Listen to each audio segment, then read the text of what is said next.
discovered just how much sheep love mulberries and just how good mulberries are for sheep.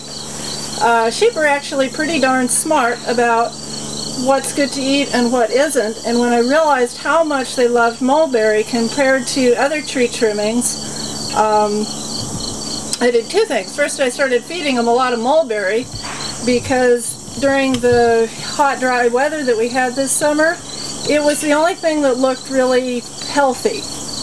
And then I also did some research and found out that mulberries have at least the same amount of protein as alfalfa, which is one of the highest quality feeds for most kinds of livestock.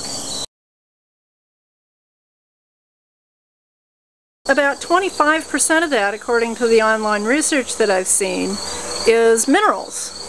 And so that's the iron and the calcium, the phosphorus, potassium, all of the minerals, trace minerals too, that those trees are bringing up from deep in the soil that, again, support the health of the sheep by providing iron to replace that's taken out by the parasites.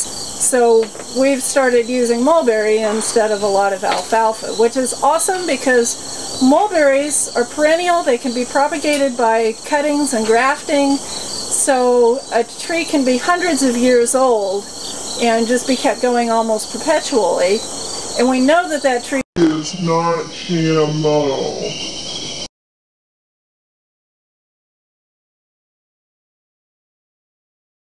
In the hot, humid Kansas summers, we have a lot of trouble with internal parasites, particularly one called barber pole worms that will literally bleed the sheep to death internally.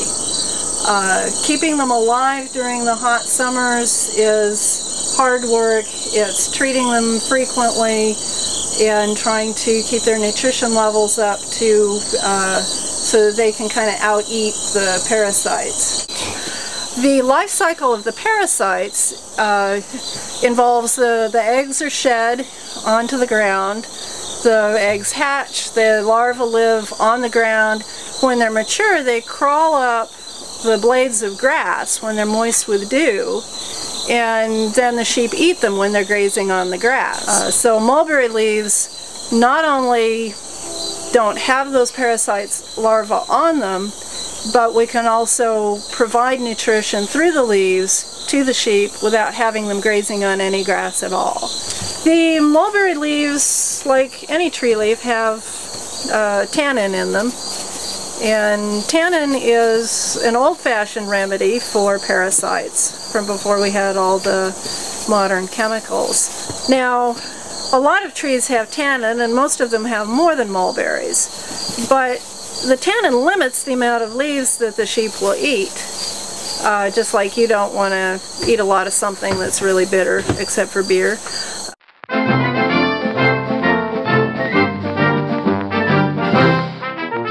This fall I'm going to be collecting controlled samples from mulberries at different stages of growth here on the farm, from other trees that the sheep like to eat as forage, from their conventional pasture forage grasses, and from some of the weeds that they like to eat.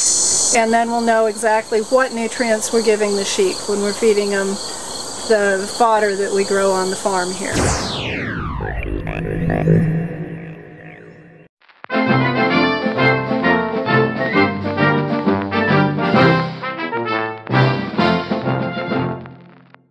Some dried mulberry leaves here. I just threw the freshly cut branches into the solar barn here, and they've dried out nice and crisp. You can hear them rattle.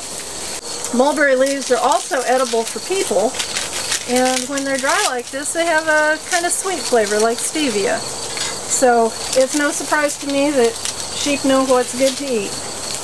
Is www.pinwheelfarm.org. That's Pinwheel, P-I-N-W-H-E-E-L, going around in circles.